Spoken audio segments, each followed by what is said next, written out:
We've definitely watched movies that we either walked out of the theater at the end or even at home where we're like, well, that's 2 hours of life we'll never get back. Like that was a total waste of time. And we have such limited time with our kids. Let's choose it wisely. Totally. There's a lot of saccharine, stupid things. Some of it's just entertainment. Again, nothing wrong with something that's just purely entertaining. Doesn't have a deep, abiding, moral message or whatever. But why not choose the best? But we do have some great films that are worth pursuing, right? Something you mentioned earlier, one of the greatest tools that we have is your conscience. Yeah. Okay. Trust your own conscience. Don't ignore that little check in your spirit. Something about it's like, don't worry about it.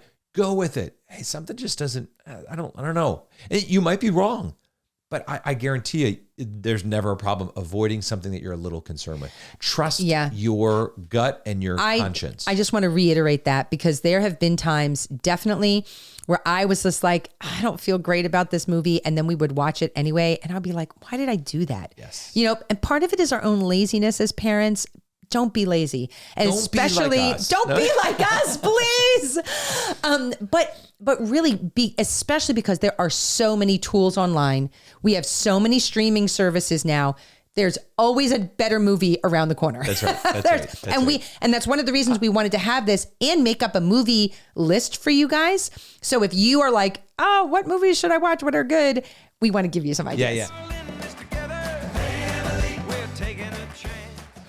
Okay, I love movies. I don't know if you like movies, but we're in summer. And summer when I was growing up, it was like movie time. It was the summer blockbuster, Yeah. and everything like that. And we just watched. It was last month, I guess, where it was my birthday and keep turning it. Father's Day, and we had. Sorry for those on YouTube. You're getting a little entertainment here. Yes, Mike's having some microphone not issues. Wardrobe malfunctions. No.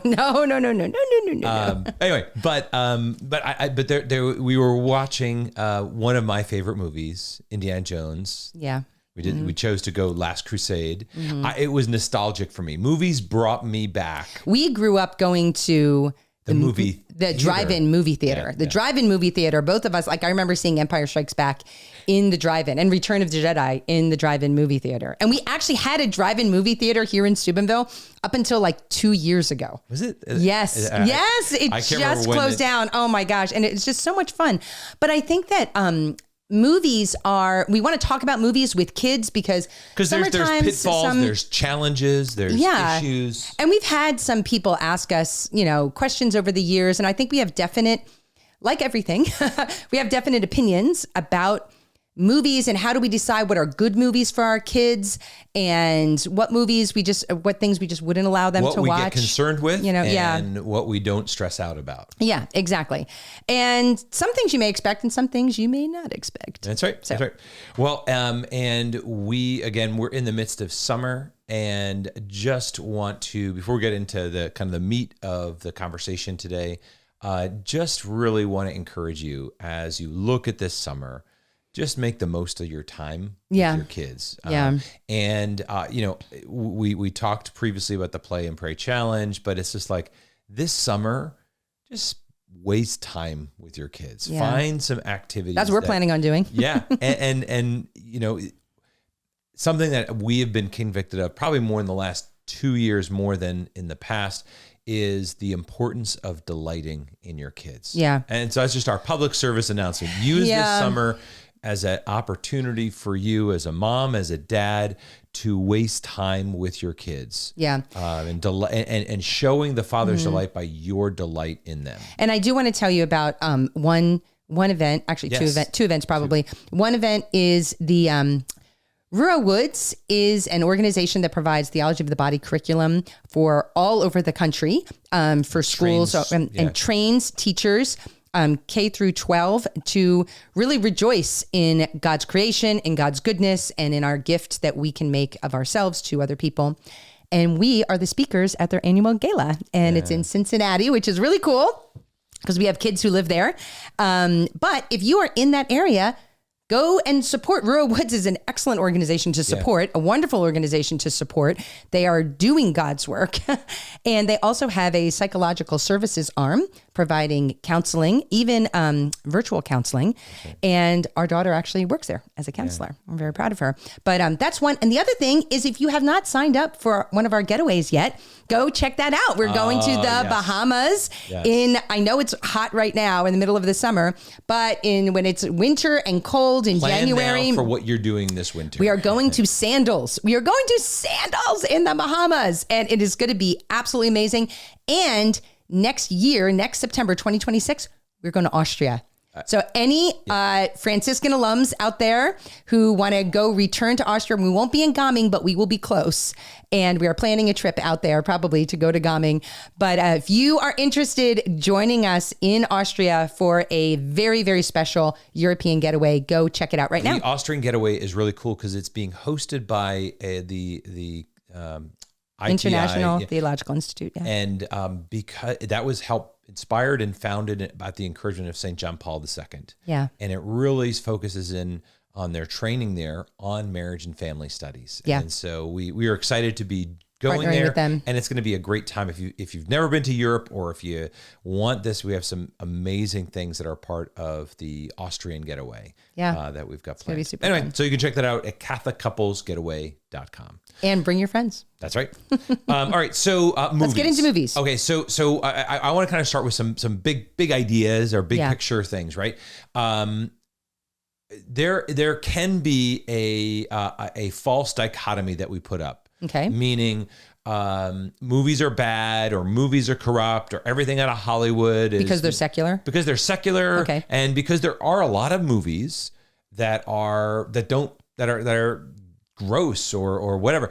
And we're not going to disagree with you that there are some bad movies out there. Yeah. But just because there are some bad movies doesn't mean that all movies are right. The church has never taught that. And then I'm going to say one other little nuance, and we won't go into great detail. We love books. And I think books speak even more powerfully for particularly kids and their life than movies. However, movies are a medium and an art that I think we need as Christians, as Catholics, to look at and say, how do we appreciate, how do we experience good movies, and what can it do to help us in our job as parents? Because movies aren't simply or it's not sufficient to say, okay, what's the rating? It's a PG or. That's not sufficient for us as Catholics, right? Definitely not. There are some films that are rated fine, but they have awful messages, right? And there are some that are, pristine and great, but they're kind of ugly and not fully art, And this isn't going to be an art critic show and all of that, but it is going to hopefully unpack some big picture ideas. Pun intended, as well as one thing practical stuff. I want to say about the whole book movie thing. Yeah, is I'm thinking about some of my brothers and sisters who are now adults raising their own kids, and many of them are big readers for sure, and they love reading, and we had a lot of great books growing up, but not all of them were good readers or really enjoyed reading. But I know that some of them were very formed by the movies that my parents had us watch, that my parents exposed us to, because it was a little bit easier, of course, growing up in the 80s and 90s, because it was DVDs, VHS, you could really hone in on what your kids were watching. But I think of several adults I know who would say that they were probably more formed in their childhood by the movies they watched than the books that they read. And so just to kind of reiterate what you're saying about the power of movies, the power of story, and people are different. I personally love to read. I would choose to read over watching a movie, definitely. But not everybody's like that. Well, and that's okay. But I think that it's good to have this conversation. Yes. And as parents, we would like to propose is movies don't just entertain your kids, they form them. Right. And we want to be thoughtful about what we're allowing to happen in our home, under our roof, under our care and keeping, and not to be puritanical, but also not to be completely laissez-faire and disengaged. Right. And one thing that we have to realize as parents is that we can watch a movie and we're like, oh, that kind of bothered us, but whatever, we'll just kind of keep going through it, because we don't have a developing brain. We have a fully formed brain. At least most of you out there, I hope, you know. But our brain is not as sensitive as your children's. So we really want to challenge you in this podcast to put yourself in the role of your child, who they are not able to critically analyze the way that an adult does. So that's why movies that are appropriate for adults, you know, or that you can watch and can be like, yeah, that was kind of a lie, or I didn't like the message of that. And we can like kind of like critically put that to the side. But for a child, it's much more difficult for them to do that. And it really does affect them. So we just really want to challenge you to really be more critical in what you're allowing and what you're exposing your children to. Even if maybe you're okay with it, you need to see it through the eyes of the child. And so I want to, again, maybe just another kind of foundational block that we kind of already mentioned is the power of story as a whole, right? You kind of alluded that, you know, the influence, right? But Jesus used parables. He used parables because it made it real. Yeah, it made it incarnational and relatable.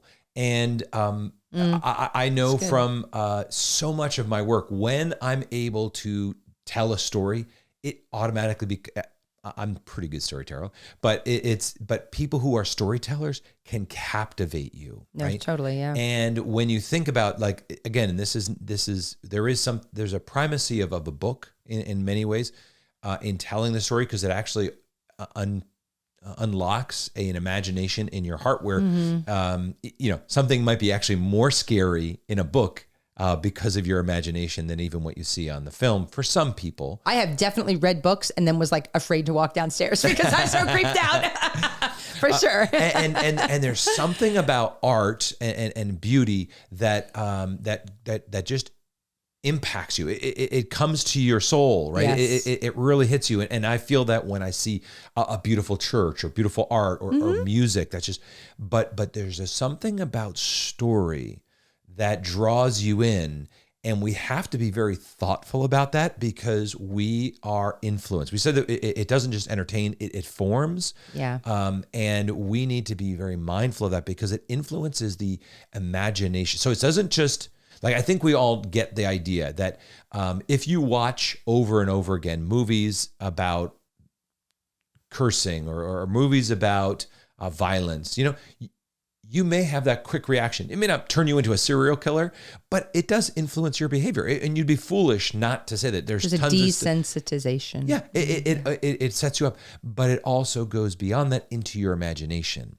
And it goes into the way you think, and the way that you, particularly for a child, the way you set their moral compass, where they see what is normal, what is expected, what is good, what is true, what is beautiful, that is helping or hindering them in that proper formation there. Right. And so that is something that we as parents should look at and say, I want to use this wisely, right? And not shun it and not ignore it. And you know, so that's the because there is something about the role of imagination. If we can just talk about that for a second, that imagination for children is very powerful. And that's really what we're talking about in regards to movies, is that when we say that's like forming the child, what are we really talking about? We're talking about forming their imagination. You're putting things into their imagination, you know, that they are thinking about. Kids have an amazing imagination. Yes. I mean, they can pretend things. Katie, our daughter, was telling me the other day about her two little ones who are like 5 and 3 were like pretending to go in the car, and they were picking up things, and they're saying, "Bye, Mom, we're leaving now." And they went into the closet, opened the closet door, went and sat in the closet, and were pretending to drive in the car. She didn't introduce that. They just did it all by themselves. Yeah, that's like, a beautiful thing. Whoa, okay. You know? Yes. But that kids have such an active imagination. And so when we're talking about movies, what are we feeding into their imagination. And again, just that whole idea that this is a quote from G.K. Chesterton that I just love, because again, the power of story, the power of imagination. Yeah. He said, fairy tales do not tell children that dragons exist. Children already know that dragons exist.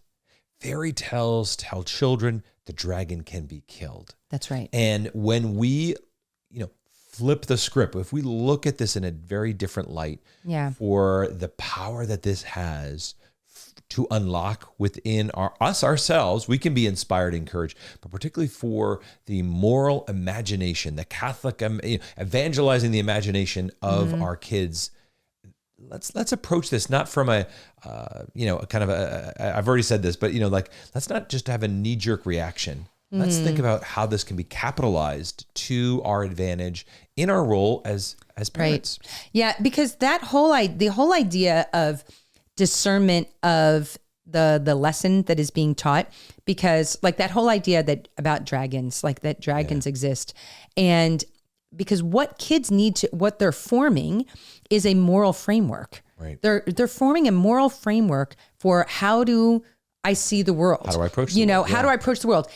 Does good conquer evil? Right. Does love win over all? Yeah. Does family endure? Like all of those kinds of things are moral lessons that are learned through imagination. And even the fact that a person can overcome great difficulty. Right. That can be so inspiring within a movie. And that can be done in a realistic setting, or it can be done in a fairy tale setting, like it can be done in sci-fi, all of those different genres. But the reality is that we need to be very careful about those lessons. What is the lesson that kids are learning, and how are we feeding their imaginations with things that are beautiful and good? And we have a couple filters that we'll go through. So we'll go four kind of ideas before we get into some. And these are good conversations with your spouse. That we want to encourage you to do. Right. Yeah. All of this is because once you end, I should put that as that kind of the preface, right? A disclaimer that we often say with our stuff, right? We're trying to give you some big principles. Yeah. But the goal here is that you have this conversation with your spouse. Yeah. Because you decide what's good for your kids, for your family. Because in your home, you need a clear sense of how do we approach this? Yeah. What's important to us? Because you might come back and say, we don't want movies at all. And I'd say, I'd challenge you on that, right? Or we're going to just, let the kids, we're going to go take a nap and we're going to just plug in a movie and let the kids do whatever they want.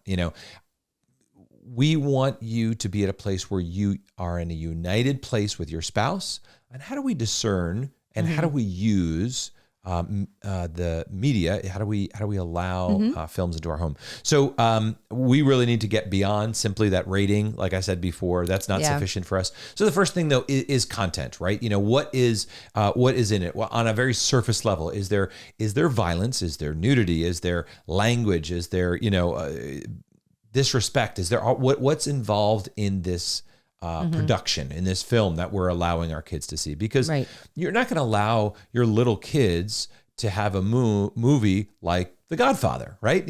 Although my teenagers, I want them to, later teens, I want them to experience that. And there is violence, and there is, but for your little kid, you need to be aware. And so in order to do that, I'll mention some tools later, but I always go to IMDb parent guide, because that's what we always, because it kind of breaks it down. It tells me, is there nudity? Is there, sexual situations? Is there, because even just violence. Kind of like talking about, it's even something like nudity. Sometimes it's because there's a man's backside when they're jumping into a pond or something. And you're like, you got to decide, and you might decide that differently. Yeah, totally. But what I like about that parent guide is that it breaks it down as even a language, kind of it says, this is what they're talking about. When you're, and you as a parent have to look at, well, what are our standards as a family, but also how old is the age of your child? And we're going to talk about that a little bit too, about the most sensitive time and probably the time when they're getting into the outside world, Right. So, All right. So content. So looking at that, right? So that's a baseline that we think most people get that. I think that's where we mostly start. Yeah. But you can't stop there, right? And next, Exactly. this is a kind of a broader topic, but the context or the overall theme, right? You'd probably break these up, and for film critics, they're like, oh, well, those are two different, We're not film critics. We're not, so. sorry. But like looking at the overall context of this, does this movie glorify sin? Yeah. Does it glorify, is it, or does it show a level of redemption? Like again, we'll talk about age appropriate, but even on I don't think I'd want to watch a film that glorifies sin. Yeah. Now, do I recognize that there are people who believe that is the path, and as an older, teen or whatever, allowing them to see films that have sin involved? Of course. Yeah. And in order for there to be a story of redemption, there has to be some level of fallenness that bring, of course. But it's what I get troubled by is when it makes sin glamorous. It's not that it's telling too much, it's actually telling too little of like, the story. for example, a movie, I can't think of any because I haven't seen any, but a movie that glorified a homosexual relationship and held that up as like, this is the paragon of virtue. Like, look at this beautiful relationship. And they kind of got married and went into the sunset. It's like, I'm not going to watch that as an adult because it would be so not true. It's a lie. Right. I'm not going to sit there and watch a movie that's a lie. Now that's extreme example, but there's other less extreme examples. Right. Like I know that there's, for example, there was a show. My kids always still joke about this, but I still think I did the right thing. There was a show when their kids were growing up called Dragon Tales, right? And there are many people listening who probably watched that. Probably watched Dragon Tales, but this was our choice, right? And at one point, all of the kids go around a crystal, and they hold the crystal and they do this like chanting thing, and it takes them into another world. I saw that and I was like, I'm just not comfortable with that. Yes. It was a cartoon. It was obviously G-rated, blah, blah, blah, blah. And I'm like, you're just not watching this, because there was something that kind of creeped me out about that. And especially in this day and age, there is a lot for kids to watch. Yeah. Parents are allowed to be super picky because there's always more things that they can watch. But I was just like, we're just not watching that because there was something about the crystals and the dragons and like, oh yeah, this is not a big deal. We can chant and do this. I'm like, no. And again, everybody has their own standard. Like there are some objective things that particularly for particular ages, but there's some things like that we're comfortable with that. Yeah. And even based on your own experience, you might look and I'm getting a little bit ahead in the filter area, but there is something very important about your upbringing and or your experience, whether it be negative or positive, that influences you. Be aware of it, bring it out and discuss it with your spouse, because the two of you might see differently, but get on the same page with that. Right. So that you cannot have two different applications for your kids. Be like, wait, if mom's here, then I can do this. Dad's here. Right. Exactly. I thought of another example. Growing up, I'm laughing, but I still agree with her. My mother would not allow us to watch Casper the Friendly Ghost. Do you remember that cartoon? Do you remember that cartoon as a kid? That she wouldn't, because she was like, no, I don't want you thinking that there's friendly ghosts out there. Like, now, of course, you can go theologically and be like, oh no, but they're the souls of people asking you to pray for them and blah, blah, blah, whatever it does. Blah, blah, blah. I'm not going there. But my point is that was just another thing that theme was not something that she was comfortable with. That's right. And she was just okay. like, and even like Bewitched, like she didn't want us to watch that, which is like, yeah, that's okay. That's fine. Yeah. and so look at how the film, overall context, how does it approach human dignity? Yeah. How does it approach truth, identity? How does it approach family? Obviously, how does it approach the faith? Does it denigrate and dismiss the faith? Does it ridicule the faith? Or is it at least, is it present? Because many films don't even go there, right? Which I'm okay with, but what is its approach to some things that really matter? Because again, just because, it's a cartoon, or just because it's G-rated, whatever got to go beyond pure content. Think about the overall story, if you will, and the context. Now, those things, those were TV shows. Those weren't movies. Exactly. No, but the first thing we'll put that. Actually, just a slight deviation here, right? So I would say that movies were much more present when we were growing up, and series are much more present, I think, today, right? Yeah. There's still obviously movies out there, but a movie or a series is kind of like a longer movie. It's like now, because when we were growing up, again, sorry, we're old, but when we were growing up, there were mini series. That's right. Right? That we essentially a movie broken like up. The Blue and the Gray, or like Jesus of Nazareth was a mini series. All these things that took a really a long story and broke it up. And I think there's something powerful about that. So I'm going to put that all together for the moment. Okay, good. Anyway, so that, again, you got the sense of, you got the content directly, you got the context or theme. And I just want to say that there are some movies that where the context or theme is like most movies, I would say it's kind of like neutral. You're like, okay. But what we want to encourage you to do is find those movies where the context or theme, and we're going to give you a few examples, is really elevated. Yes. Is really elevated to the point where, okay, it's not even just saying that family is okay. They're actually holding up dad as the hero of this story. Right. Or they're not just saying that mom has good ideas, but they're really holding up mom as like really someone who is wise. And there are movies like that, or even just like you said, the sacrificial nature of love, showing people who overcome great difficulties or who love in ways that are like, how could they do that? That's amazing. Like those really feed our souls and can really help to give your kids things to think about, and just form their imagination. We are children of the 80s, okay? And I love 80s music. I love a lot of 80s movies. But you have to think, for whatever age you grew up in, there's a nostalgia attached to it. Be even a little critical.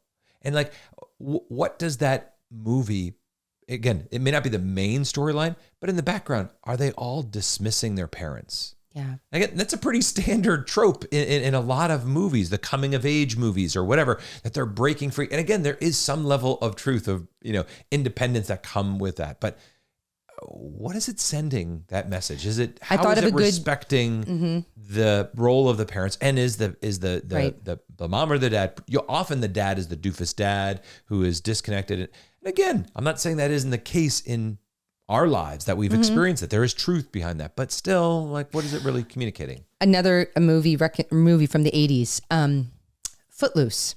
Right. What's the theme of Footloose? The theme of Footloose is there's parents and a community that's holding a certain standard, a Christian community that's holding a certain standard.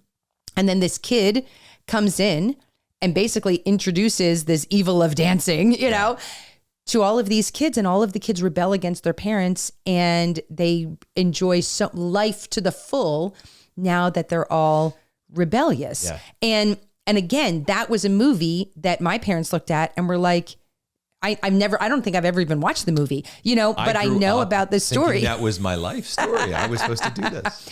But that's not a good message. Yeah. Like it's a lie. It's a lie that parents, the goal of parents is to keep their children from ever having fun, and so those kinds of things, that's what we're talking about. What the theme of that movie is, one of real corruption, and so it's like, there's other better movies that kids can watch. And again, we're not anti-Footloose. You guys have to discern that. But I funny anecdote. I remember listening to this a couple of years ago where the head of NPR basically began a journey or kind of research into evangelical Christians and faithful Catholic, and he said, and he's secular. I don't know if he'd say he's atheist, but whatever he was. And he said, my definition of what a Christian was based on the movie of Footloose, and I never changed it since then. He says, that was my understanding of it. And he says, and I found something entirely different when I actually spoke. When he actually did the research. Yeah. And anyway, so I think we just need to be aware, right? Aware of that and be thoughtful, because like even something, which again, I still love the movie as its overall context, but like I forgot how much cussing was in like Karate Kid or whatever, and I'm like, oh, watching movies from your childhood might surprise you, and you might need VidAngel, to come in there. Mm-hmm. Anyway, okay, so the overall content, the overall context of the movie. But something that we need to really be thoughtful of is beauty, right? We talked about this in the beginning, that we don't want to present, even if they're, and this goes to movies that just have an ugly feel and you feel almost dirty and so forth. But is it done well? Is it art? Is it something that really edifies? Is it really, again, is it visually pleasing? Yeah. Like if you look at it and you're like, this is attractive. This is beautiful. Yeah. Now, again, that doesn't mean the content and the context are all right on, but we shouldn't settle for things that are ugly or poorly done and without excellence. Yeah. Again, like I'm thinking about Disney movies, like the movie, The Princess and the Frog. That type of animation, and maybe people love that movie. I personally I don't like watching that movie.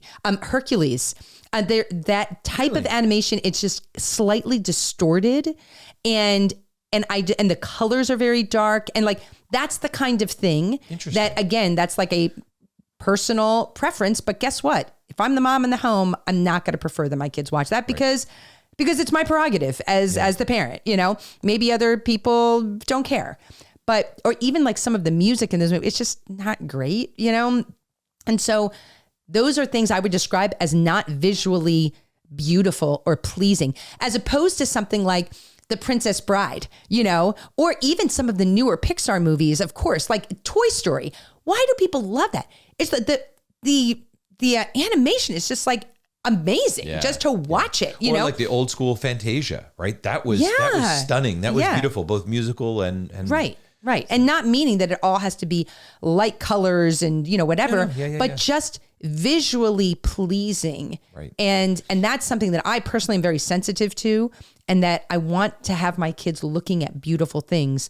And especially now that I have adult children who are artists, I'm really glad that I did that because I've seen their art that they create, and it's really beautiful.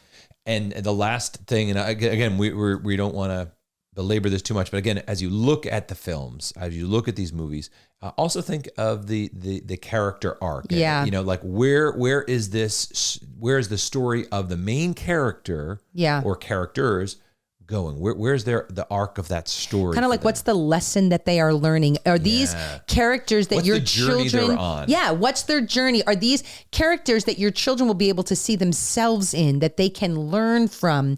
Of course, classic like Star Wars. I think one of the reasons that is such a powerful movie for young people is because young boys and girls can see themselves in Luke. He starts out, I wanted to go to my power converter, I was going to go with my friends, and all super whiny. And then how he grows, because you see yourself, young people see themselves in Luke, and they're inspired to greatness because of that. That's something that's very powerful, right. Because that means that I can do that. If he changed in that way, if I find the right person, if I make the right choices, that's what I can be. Yeah. And you can see yourself. Can you find an Obi-Wan? Can you find someone like that to be that mentor? This is the power of a good mentor. These are all great lessons that can be learned. Yeah. And again, we'll maybe mention a couple other movies, but like Cinderella Man, like I love that movie, the story of a man down and out, particularly at a time when the country was down and out, right? And that he fought back literally and returned, right? And it's just like, what are those, again, that's part of the theme, but it's also, that's the arc of this guy's story, right? Yeah. And how does he work through that? Or obviously it's a very religious film, but Father Stu, and his kind of journey and how that led him. And, anyway, those. Another one what Cinderella Man make me think of is Rocky II. Yeah. Rocky II, my father would always say that was his favorite in the Rocky series. We were all we watch all the Rocky movies. Of course, we're kids of the 80s, like we just said, but Rocky II is his favorite. Rocky is timeless though, come on. Yes, but the reason Rocky II is because it's about their marriage. It's about their relationship. Adrian and Rocky's relationship and how Adrian believed in him. Yes. And that's also, as a teenager, to watch that and be like, I want to marry someone. I want to have a relationship like that where someone's belief in me changes my life, and me as a young woman being like, I want to be that for someone. I want to be somebody's cheerleader and help a man to become who I know he can be. Is that why you married me? Yes. But there's also like that, Right. Those kind of really powerful stories of relationship. Of yeah. And we need to remember that as we're talking about those ideas or the ways to kind of filter and be discerning, it's not purely about avoiding what's harmful, right? Yeah. It's about getting to a place where we are allowing movies to help us in our job of forming our kids in the true, the good, and the beautiful. Yeah. That's what we're seeking out. That's what we're looking for. And so let's not set our bar low. Let's set it high. And we recognize that we're in an imperfect world, but let's just keep going back to that. And we've definitely watched movies that we either walked out of the theater at the end or even at home where we're like, well, that's 2 hours of life we'll never get back. That was a total waste of time. And we have such limited time with our kids. Let's choose it wisely. Totally. There's a lot of saccharine, stupid things. Some of it's just entertainment. Again, nothing wrong with something that's just purely entertaining. Doesn't have a deep, abiding, moral message or whatever. But why not choose the best? But we do have some great films that are worth pursuing, right? All right. So here's some, just again, thinking about helping you, tools for you as a mom and dad. I mentioned the IMDb, right? You just like Google, right? IMDb parent guide and then put in the film, right? And, you add your movie title, you add it, and it shows you what the content is. We can put links to all of this. Common Sense Media, there's the movie guide, CNS News Service. But something you mentioned earlier, one of the greatest tools that we have is your conscience. Yeah. Okay. Trust your own conscience. Don't ignore that little check in your spirit. Something about it's like, don't worry about it. Go with it. Hey, something just doesn't, I don't know. You might be wrong, but I guarantee you there's never a problem avoiding something that you're a little concerned with. Trust your gut and your conscience. I just want to reiterate that because there have been times definitely where I was just like, I don't feel great about this movie. And then we would watch it anyway. And I'd be like, why did I do that? Yes. And part of it is our own laziness as parents. Don't be lazy. And don't be like us, please. But really especially because there are so many tools online. We have so many streaming services now. There's always a better movie around the corner. That's right. And that's one of the reasons we wanted to have this and make up a movie list for you guys. So if you are like, oh, what movies should I watch? What are good?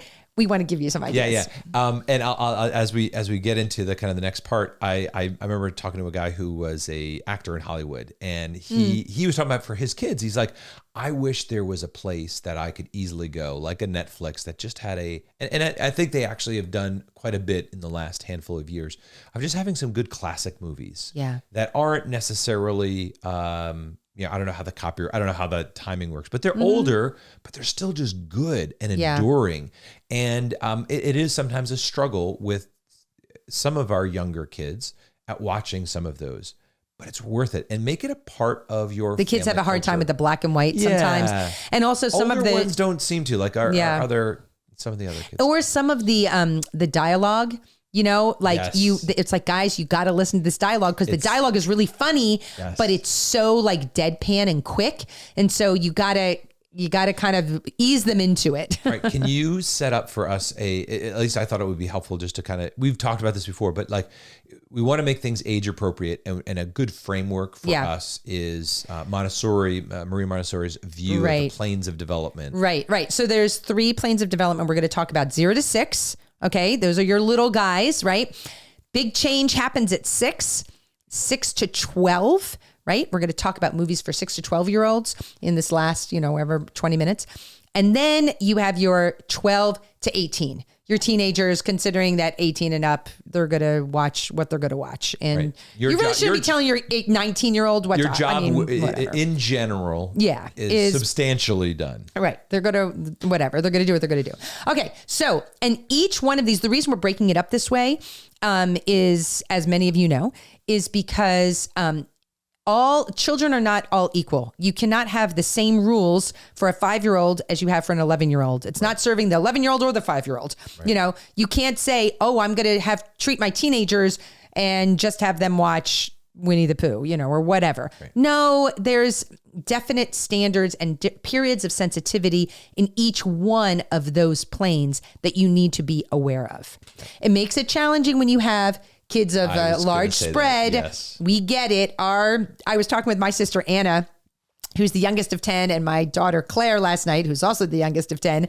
And both of them were talking about, oh, yeah, they watch all kinds of shows that we would never have allowed. Have allowed the older ones to watch, but they were just around. And it's like, we get it. It is hard. It's hard, but be thoughtful, particularly those with more than one kid and you have an age span. Yeah. Be mindful that you're helping the child in their age, in their plane of development. Like, you know, right. a 5 and 6 year old, no big deal. Right. But a 4 or 5 year old and a 13-year-old, that's a pretty different. Yeah, that's pretty different genres. All right. So first of all, absorbent mind, 0 to 6. What do kids need at that place? They need sensory-rich beauty, moral clarity, right, wrong. Okay. No gray. Do not concrete good, evil. Right. You know what I actually would say? Well, first of all, 0 to 6, they really don't need to be watching a lot of movies anyway.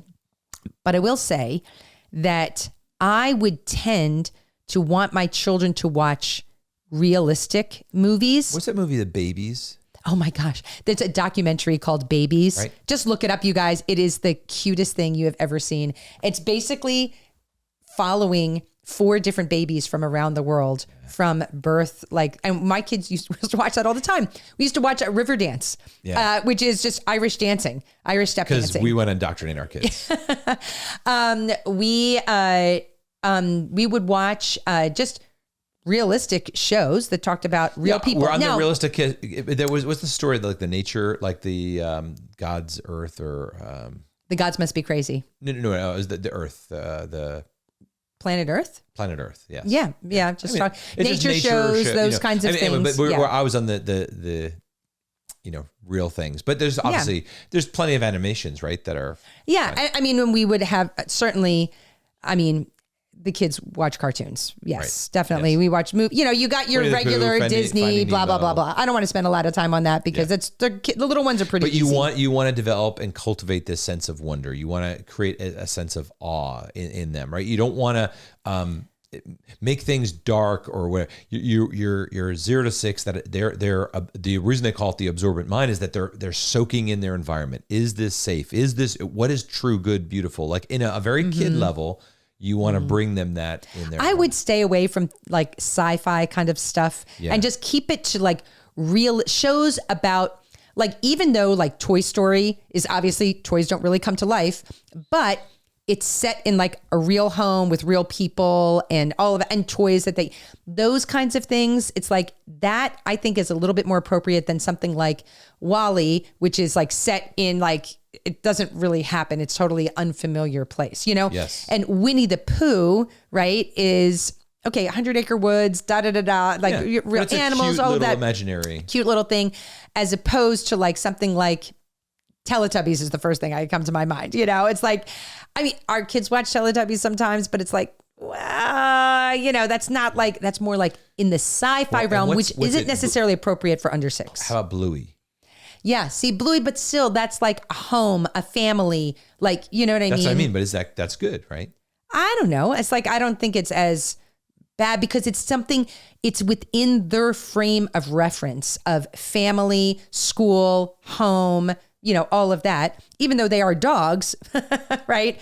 But still, like that's still within that context of something the kids can relate to and understand. Good. Yeah, I thought it was good. And make sure. All right, so then we get to the second plane of development, which is really heading more into reason and imagination. This is the 6 to 12 age category, right? And this is where really storytelling and imagination becomes more important, right? And the themes of justice and heroism and the very beginnings of critical thinking, right? And so again, you're speaking into that age level. What are movies that help resonate? Because this is, again, if you limit it in the 0 to 6, because they need real stuff. They need real life. They don't even need movies, really. Yeah. But in the 6 to 12, I think it begins now, this whole journey. They kind of do need movies. I think so. I mean, I really do think they need stories. Because this is, yeah. and I remember talking to different psychologists just about how their moral compass that is just, again, in their imagination is beginning that formation. Absolutely. Within the child, so that they're beginning to look at the world. And again, we're not deep into justice, but it's the beginnings of what that really looks like and what that really means. Right. And edging down that desire for something that's true. Right. And again, in the early parts, and because I think there's probably two, maybe cut this in half, right? The 6 to 10, maybe 6 to 9, 6 to 9 is the Lion King and the Prince of Egypt, and there's more like stories that have there's such good themes in all of those, and that's where like a Toy Story would probably be very and clean up your room, don't abuse your toys. Is this what was clean up song?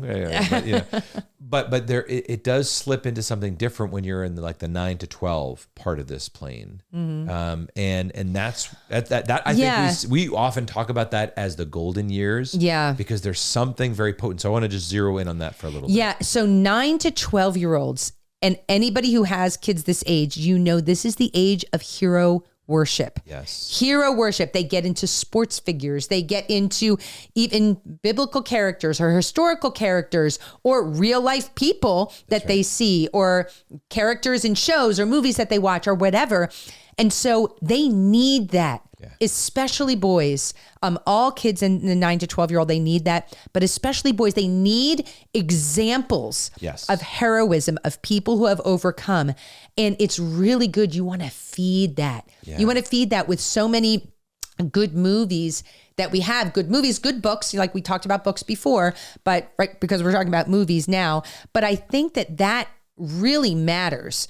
And so even something like we were talking about, like Cinderella Man or Rocky, like those kinds of movies, like if they're good with the violence, and all of that with the boxing. Right. Again, we're talking fine. Over 9, so. But then there's even movies like Secondhand Lions, that's a fun. Or there's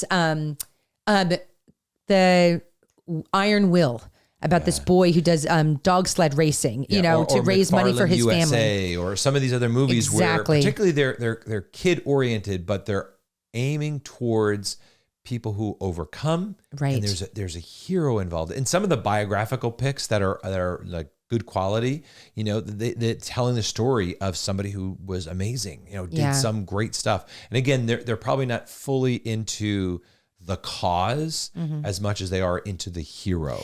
Now, one thing that I would say is that there's movies that we're going to talk about for the 12 to 18-year-olds. I'm thinking about like the movie Amistad, which is about the slave ship. I don't think that movie would be appropriate for kids under 12. I agree. And the reason is that is obviously talking about slavery. It's talking about those social ills, which is so important for teenagers to wrestle with, to talk about. Yes. It's not as important for 9 to 12-year-olds. That's not what they need at that point. Again, they're still very much on the innocent part of the world. If you in the world, black and white. That's what they need. Not just black and white talking about Amistad, but I mean like black and white moral issues. That's what the 9 to 12-year-old needs. They need a moral framework of they're very justice oriented. And they're going to get into the complicated moral issues later on. But I think that's just something that's good to know. Right? A very clean distinction. So movie that is great is Horatio Hornblower, right? I love this series. I've read all the books, and British naval stories. And the BBC did a version with whatever the guy from Plastic Man. I can't remember. Ian. I forget his name. It doesn't matter. but anyway, but that I love that. And I do a course for dads, and I'm resurrecting it for those who are wondering. Right. Little pray for me as we redo this, and I've been talking to a bunch of dads about helping me refine this. Anyway, but I actually encourage fathers and sons to watch some movies together. In that there's movies that are more appropriate for that early, the 9 to 12-year-old range. as opposed to those who are in the 13 and up category. In the but even movies like The Lord of the Rings and The Hobbit and like Chronicles of Narnia, I think that those are all good for a whole bunch of I think that's good for the 9 to 12-year-olds because that shows like there is evil and there is struggle. Yeah. And you can overcome, like those kinds of stories, and even stories like The Journey of Natty Gann, which is an old movie from, I think, the 80s or 90s about a girl who is separated from her father. This is in like 1920s, 1930s. And she goes and to try to find him, and it's like, it's a tale of adventure, adventure and overcoming and all of that. Like all of those are good. Those are good movies for kids during that age range. Right. And I'm going to slip in. Is that good? And maybe we'll try to encourage you, and we'd welcome your suggestions on movies, because I think that again that very sensitive time and the kind of the golden years of the 9 to 12 is something for both boys and girls that we think is really, really key. But then we come to the third plane, and this is where social identity becomes key, right? Yeah. And this is that 12 or 13 to 18-year-old. Yeah. And this is where they are beginning to, they had an identity as hopefully your beloved son and daughter, and they have begun to help create their own independent identity. And it might associate with the groups that they're a part of, sports teams that are a part of. And this is where the peer influence increases in our kids' lives. But this is where, as Alicia said earlier, this is where the deep sense of idealism or causes or injustice in the world that needs to be fought against or suffering, right? And so when you think of that time frame in your kids, think about what movies are going to speak to those needs that they have, right? And I do really see, again, earlier in that time, you might have a movie like, and this could go in the younger age, but it's like, this is a transition, The Boy Who Harnessed the Wind, which is a great little story. But again, it's about him doing something for the service of his community. Yeah. And I feel like you want to plant those seeds in your 13-year-old, and where you're seeing that they can have a place in the world, that they can stand up. And another movie that I love is Chariots of Fire. Yeah. Right. And seeing overcoming, standing up for your faith with one of the characters, but also just the power of friendship, the friendship that leads you to greatness. Yeah. And again, something that you're now become, that story is part of something bigger. It's not just localized in the home and familiar. It's something that's out there. And I think that this is also what I've been thinking about recently, because we have a lot of teenagers in the home, is movies that do kind of like going back to that idea of like slavery and all of that do represent, that do present moral issues that you can talk about with your children. It does lead to conversation. This is not that you may do it when they're younger, but you should really be having movies that actually are thought. So I'm thinking about like movies like The Help, about women, Black women in the South in the 50s and 60s. What was their life like? And it wasn't as simple, and it wasn't just like white people bad, Black people good. It was very complex, and you can have those conversations. Stories about World War II, like Schindler's List. Yeah. Like you need to watch that with your kids, because this is like, you watch this and you're like, this happened. Right. This is evil. Evil exists. And people did something about it. Exactly. You couldn't do everything, but you could do something. A movie we just watched with our kids was Dead Poets Society. Again, that's for a little bit on the older. We watched this with our teenagers, right? and the issue of suicide came up in that. And I mean, that's like the end of the movie. And like, wow, like that is something that for kids to talk about, for you to talk about with your children, because the first time that they encounter the feelings that come with learning about someone committing suicide, I would rather them feel those feelings first, like in a movie, so we can talk about that and digest that. And then it does prepare them, if God forbid that would happen within your community, which it has happened in our community. It's like those kinds of issues, it is good for them to be brought up in this way. Right, because they're under your roof, they're Right. under your keeping. You can be attuned to what's going on. And again, you're not throwing crazy, but the issues are being brought up in such a way that you can have that dialogue, that you can be Right. aware of it, and you can give them proper thought, guidance in that. And another movie that presents a complex issue is Bella. So Bella talking about abortion and the reality of where another one actually I just thought of was Juno. Yeah. Which is a more quote unquote secular film. Yes, more of a secular film. But again, these are issues that are good to watch with your kids. And then you can have that opportunity to talk to them about it. Like we said before, under 12, some dependent 13-year-olds, depending on the age, you guys all know your kids, they're not really ready for that yet. But those older kids, no, you should be watching those things with them because they're good to talk about. And also it gives you the opportunity to present those moral teachings in a way that's just more natural because it came up in the movie. Right. And so we could go with a long list probably of films that really speak to that age where, again, you want them to not, we don't have to eliminate heroes. Like I still love the Lord of the Rings, and maybe they're maybe too young earlier and they want to have something like that. But really, as they're getting into these teen years, you want them to see virtue on display in a challenging world where their faith, their virtue, their values, you're not confronting them, but you're allowing the situation to rise up because there are some great stories that we should be sharing. And now, if you notice, we rarely mentioned a religious film in any of the topics we're talking about. That doesn't mean we don't show our kids that. We absolutely do.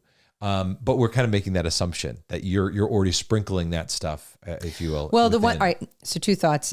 I want to remember to say this one thing about theme, but the one thing about religious films is that, and that goes to that filter of beauty, is that I'm sorry, I'm not going to watch a film that's religious if it's not beautiful and if it's not well done. Right. If there's bad acting, I'm just like, I just can't do it. I would much rather watch a well done secular film that communicates truth than a story, some film about a saint that's just like kind of corny and not well done. Right. I mean, that's me, but I think that beauty filter is actually really important. Can I just change topics slightly? Go. Okay, I do want to say something, and I feel more comfortable saying this because Father Mike Schmitz said it first, okay? When I first heard, and this may be controversial, it's controversial within my family.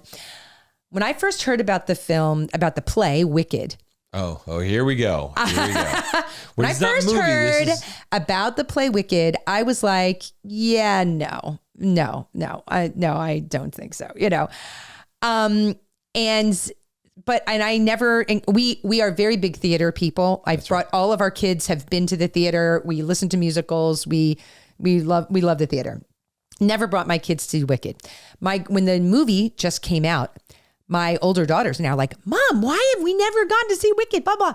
And I was like, well, because, and this was Father Mike Schmitz's point as well. So if you disagree with me, go watch his take on it because I agree with everything he said, is that it just makes me uncomfortable when they are presenting something like The Wizard of Oz, which is a very clear, good, bad, right. Evil, witch, bad, Glinda, good. And they take that and they say, well, she's bad, Glinda but isn't that good. Glinda's really isn't that good. And Althaba, she's bad because people were so mean to her. Like she was so misunderstood and da-da-da-da. And it really, really feels to me that it's just blurring those lines. And I'm sorry, I don't know how you can walk away from that movie saying, well, if people are mean to me and I experience injustice, it's okay for me to respond and become wicked because, hey, everybody was mean to me. And I'm like, no, that's not true. That is right. A lie. Right. That is a lie. And idea of the movie when I read it, when it first came out, of course, because I followed theater and all of that a long time ago, I was just like, no, no, I can't do that. But then there's this whole push with the movie, and we have watched the movie. Right. We went and watched it. We went and watched it in the theater. There's beautiful songs and music. And I walked out of the theater with the same opinion that I've always had. And you can disagree with me. My daughters disagree with me. That's fine. But I don't think it's a good message. I just don't think it's a good message, and I think it's a lie. Hot takes with Alicia on Wicked. I'm sorry. All right, but again, this is the whole point that we're talking about. All this is that you, as a mom and a dad, you have the power to say what you want in your home, right? And you are in charge. Don't feel browbeaten or pressured by the culture or whatever else. This is your home. You are the keepers, and do probe into that. Don't just settle for an easy answer. Right. Like, look into it and say, do I like this storyline? Do I like the arc of this? Right? There's so many stories now that I'm like, oh, I want to talk about this too. But there are so many. That's the part, is that if you have a check in your spirit about something, if something just hits you the wrong way. I remember early on we read that book, Landscape of Dragons, right? Landscape with Dragons by Michael O'Brien. And it was really powerful. Very formative. Now, I think there were parts of it that I may have not fully agreed with, but the overall message was, let's not present, particularly to little kids, right? Confusing messages about good and evil, right? And I think that's what your concern is there with Wicked. Now, again, I think on a teen years, I think they're allowed to have more subtleties, the backstory, the little bit more nuances there, but they're still young minds, right? They're still at a place where you don't want to confuse them per se. That's not your job. Right. Anybody who wants to confuse your child, say, I don't want you in my child's life. If you're going to be confusing my child morally, I'm not sure I want to let you in. So think about movies as a teacher. Right. Would you let a teacher that you are going to actually pay money for to come into your home and tutor your child? Right. And teach this thing. Yeah. So, and even as far as, even as an adult, I don't prefer Wicked. I wouldn't, even though I'm obviously, it's not going to malform me. I just don't like it because I don't feel like it's true. I will give you an example of, there's several biopics that have been out in the past few years that I do like that don't present things like very beautifully and perfectly.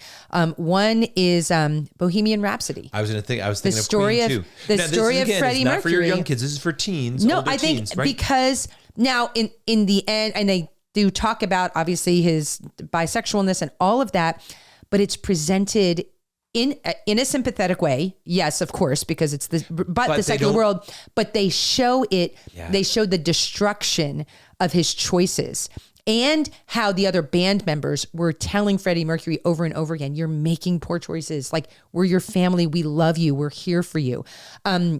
Walk the Line, the story of Johnny Cash. Ray, the story of Ray Charles. All of these guys they made destructive choices. And they show that in the film. Right. And I think it's good. It's good. It's good lessons. Now, of course, at the end of all of those films, they do kind of show, and then, he was in this homosexual relationship and it was fine. They do say that. But I think that the poignant lessons earlier on are kind of really do show the destruction of that choices. Even with Johnny Cash, he's like, yes, he left his wife and he got this other person married and and this, but still it shows the destructive choices and what happened. Yeah, and of course, and in the end, because they do want to have kind of like a quote happy ending, but those kinds of films aren't picture perfect, but or Rocket Man with Elton John.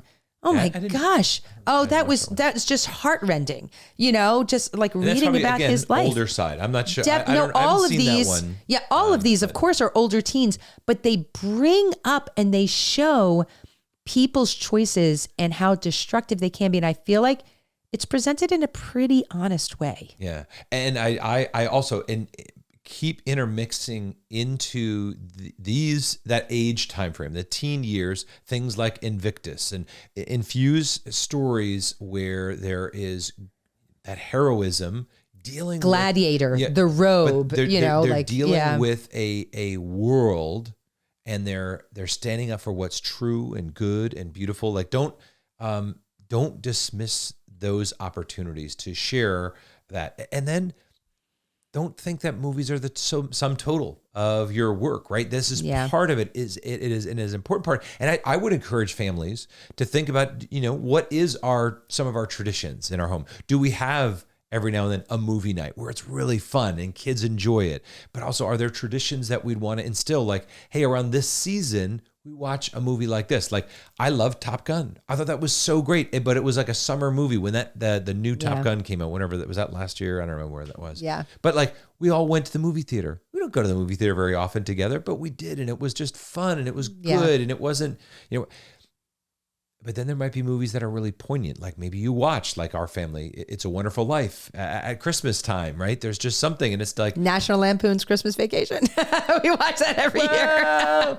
Well, anyway, but you think about what's going to work and be exciting and good, knowing that you're forming the hearts of your kids. Right. You're using this as a tool to help you evangelize or impact and influence the imagination of your kids. Right. We didn't even talk at all about really comedies with that. That's always a little bit more tricky. We went more drama and action. And right? But we'll try to include some good comedies on there. But the Vatican has, I didn't look it up, but they have their film list, right? Yeah, and top 100 movies. And Rotten Tomatoes is a great way to look at ratings. And so if you pair good filtered movies with that, and then think about the theme and the arc, and think about those items, so that you get you of course start with the content, right? But you move from there to the context. Mm-hmm. You look from there to beauty, and the character arc. And if you can kind of look at that as a family, you be a good steward